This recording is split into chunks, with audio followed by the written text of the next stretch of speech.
وہ بھی اس حکومت کا حصہ بنیں گے جو کہ طالبان کے ساتھ شامل ہو چکے ہیں۔ اس کے علاوہ ہمیں یہ بھی پتہ ہے کہ آنے والی حکومت کے اندر جو پاسٹ میں افغانستان کے پرائم منسٹر بھی رہے ہیں اور وار لارڈ بھی رہے ہیں گلبدین حکمت یار، وہ بھی اس حکومت کا حصہ بنیں گے۔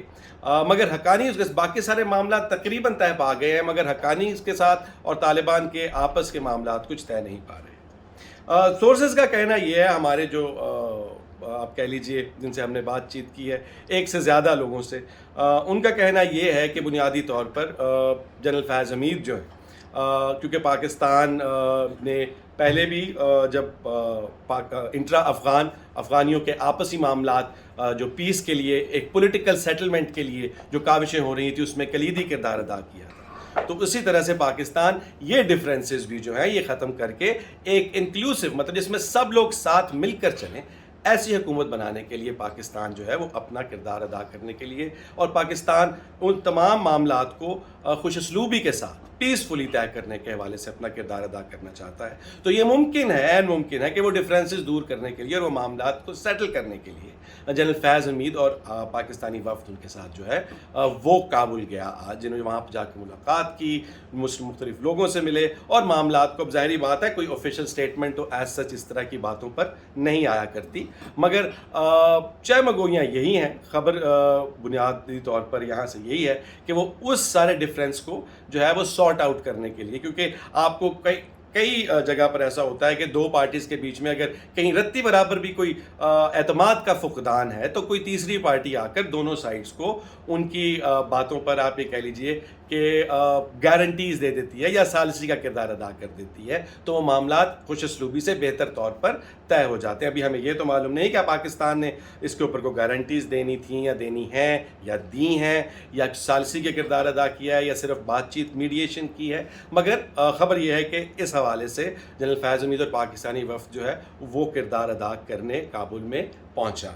اب دوسری جو امپورٹنٹ خبر تھی وہ تھی پنجشیر کے حوالے سے، جس پر کل سے جنگ جو ہے وہ تیزی سے جاری ہے۔ اس پر دو قسم کی خبریں آ رہی ہیں ابھی تک۔ اس وقت پاکستان کے اندر رات کے 8:30 بج چکے ہیں اور ابھی تک آنے والی لیٹسٹ رپورٹس جو میں نے پوری مانیٹر کی ہیں، اپنے لوگوں سے بات چیت کی ہے، طالبان سورسز سے، اور جو دوسری طرف سے آ رہے ہیں ان کے تمام اکاؤنٹس، ان کی تمام خبریں، ان کا جائزہ لینے کے بعد تو دو قسم کی خبریں ہیں دونوں سائڈز کی طرف سے۔ اب وہ دو میں فرق یہ ہے کہ ایک سائڈ جو ہے طالبان وہ ثبوت کے ساتھ باتیں کر رہے ہیں، اور طالبان کا کہنا یہ ہے کہ وہ جو آپ یہ کہہ لیجئے کہ افغانستان کے میپ پہ یہ شمال کی جانب تھوڑا سا ہے پنجشیر کی وادی، اور اس کی جو جنوبی اینڈ ہے وہاں سے طالبان اب اندر ہو چکے ہیں۔ انہوں نے ایک ویڈیو بھی ایشو کی، شوتل جو ہے وہاں پہ ڈسٹرکٹ، وہاں پر اس کا جو سینٹرل بلڈنگ ہے گورنمنٹ کی، وہاں پر کھڑے ہو کے انہوں نے ویڈیو شوٹ کی اور سب کو جو ہے وہ ایشو کی اپنے اکاؤنٹ سے۔ پوری دنیا نے دیکھا کہ وہ شوتل پر قابض ہو چکے ہیں پنجشیر کے اندر۔ اس کے بعد انہوں نے وہاں سے آگے چلنے کی بھی جو ہے، اور رشین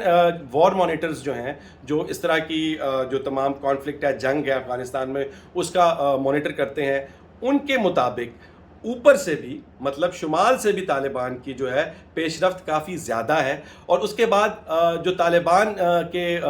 ذرائع ہیں انہوں نے ویڈیوز دو اور بھی ایشو کی ہیں، جس کے اندر انہوں نے یہ بھی دکھایا ہے کہ وہ پنجشیر کا جو دارالحکومت ہے بازراخ، اس تک پہنچنے کے قریب ہیں ان کے مطابق، مطلب کہ لڑائی بہت تیزی سے جاری ہے۔ اور انہوں نے وہ ویڈیوز بھی ایک دو جو ہے وہ دکھائی ہیں کہ بھئی یہاں پر ہم کھڑے ہیں اور یہ فلانی جگہ ہے، جس کو انڈیپینڈنٹ سیٹلائٹ امیجری سے اسی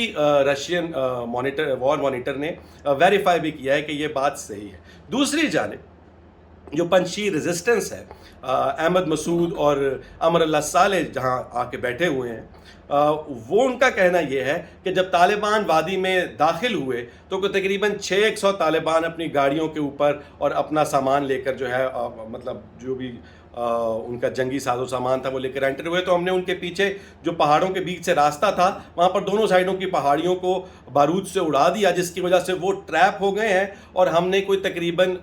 400 سے 600 طالبان جو ہیں ان کو اب اپنا محصول کر لیا ہے، ہم نے ان کو قیدی بنا لیا ہے، وہ پھنس گئے ہیں اور ہم پیچھے سے ان کے پاس کوئی رسد آنے کا امکان نہیں، اور ہم انہیں جو ہے مکمل طور پر ٹریپ کر چکے ہیں۔ اس کا کسی قسم کا کوئی ویڈیو یا کوئی پکٹوریل آپ کہہ لیجئے ثبوت وہ پیش نہیں کر سکے، صرف زبانی کلامی بات چیت ہے۔ فہیم دشتی ہیں ان کے سپوکس پرسن جو کہ اس سارے معاملات کے اوپر انفارمیشن دے رہے ہیں، ان کا یہ کلیم ہے فہیم دشتی کا کہ ایسا ہوا ہے، اور انہوں نے اس بات کو بھی ڈینائی کیا ہے کہ جی ہم لوگوں کا جو ہے جو شوتل تھا وہ ہم نے واپس لے لیا ہے، سو آن اینڈ سو فورتھ، مگر اس کی بھی ان کے پاس کوئی ویڈیو پروف نہیں۔ تو اگر پروف کے اوپر جائیں تو واقعتاً طالبان جو ہیں وہ پنجشیر کے اندر مزید میجر پیش رفت کرنے میں کامیاب ہو گئے ہیں، اور لگ یہ رہا ہے کہ آئندہ آنے والے 24 سے 48 گھنٹے کے اندر شاید پنجشیر کی وادی بھی طالبان کے قبضے میں ہو۔ اب یہ ساری باتیں تو اپڈیٹس ہو گئیں۔ انڈین میڈیا جو ہے اور انڈینز جو ہیں وہ ٹویٹر کے اوپر اس وقت ایسے جیسے کیچوے کے اوپر نمک چھڑکیں تو وہ تڑپ رہے ہوتے ہیں، نعرے، پاکستان کو گالیاں، جھوٹ کا ایک سیلاب کہ جی وہاں پر یہ ہو گیا، پاکستانی وہاں پر پکڑے گئے طالبان کے ساتھ، اور ان کو پکڑ کر ہم نے جو ہے ان کی تصویریں پرانی پتہ نہیں کہاں کہاں کی اٹھا کے۔ تو بنیادی طور پر بھارت کا جو میڈیا ہے وہ بھی جنرل بخشی ہیں وہاں کے ریٹائرڈ فوجی، وہ آج ایک پروگرام میں بیٹھے اور انہوں نے بٹھا کر ایک نیا جھوٹ بول دیا۔ انہوں نے کہا کہ جی وہ تو چھوڑ دیں، وہ تو پنجشیر کی افواج جو ہے وہ تو باہر نکل آئی ہیں پنجشیر سے طالبان کو دھکیلتے ہوئے، اور انہوں نے تو پروان پروونس کے اندر بھی قبضہ کر لیا اور ساتھ والے ایک اور پروونس کی طرف وہ چل کھڑے ہوئے ہیں۔ جھوٹ کا ایک سیلاب ہے، خواہشات کے محل ہیں۔ میں طالبان کے حق میں تو کسی صورت، ان کے خلاف تو کسی صورت اس وقت بات نہیں کرنا چاہتا، مگر وہ تو وقت بتائے گا کہ ان کا رویہ کیا ہے۔ مگر اس بات پر جو ہے وہ ہنسی آتی ہے کہ پاکستان کے ساتھ دشمنی بھارت کس حد تک جاتا ہے، جھوٹ کے کس قدر میں کہتا ہوں کہ کوئی حد نہیں جس کو پار نہیں کرتا، اور اب ان کی پوری ٹوٹل آرمیز ہے۔ مثال کے طور پہ انہوں نے فیک اکاؤنٹس بنائے ہوئے ہیں طالبان لیڈرز کے، انہوں نے فیک اکاؤنٹس بنائے ہوئے ہیں طالبان کے فوجی قیادت کے، انہوں نے پنجشیر کی قیادت کے فیک اکاؤنٹس بنائے ہوئے ہیں، اور وہاں سے وہ ٹویٹس کر رہے ہیں کہ جی یہ ہو گیا، ہم نے ہرا دیا، ہم نے پسپا کر دیا۔ اور اس کے بعد جو بھارتی میڈیا ہے وہ ہر جگہ پر صرف ایک ہی بات کر رہا ہے کہ پاکستان جو ہے اور پنجشیر کو ایسے جیسے اللہ معاف کرے، ایک جگہ پر تو انہوں نے پنجشیر کو واقعہ کربلا سے بھی معاذ اللہ مثال دے کر جو ہے اس کا موازنہ کرنے کی کوشش کی۔ تو بنیادی طور پر